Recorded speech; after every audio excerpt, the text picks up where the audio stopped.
And the Minister of Foreign Affairs, Yusuf Tuga, has said that one of the highlights of the 19th G20 Leaders Summit in Rio de Janeiro, Brazil, was the UN tax resolution championed by Nigeria. He said Nigeria put forward the tax reform on behalf of the other African countries and that reform became institutionalized at the UN level. He also said that the Tinubu government would continue to do more of what it was already doing in terms of social programs, social investment, cash transfers, education, and food production.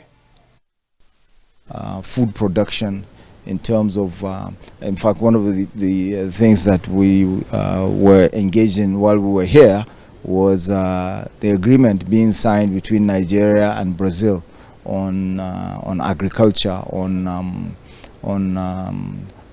improved seeds, on seeds technology, so that we improve the yield. Because you can see what Brazil did here. They had a savanna that was more or less barren because it was the yield from it was very low in terms of agricultural output.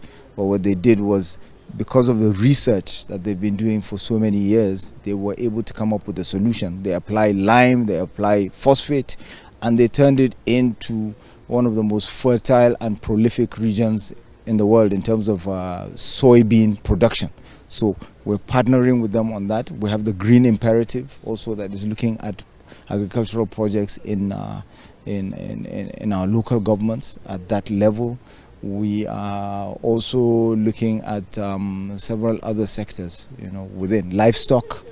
So the Minister for Livestock was here in Brazil, but he actually even went to Sao Paulo because there was a lot.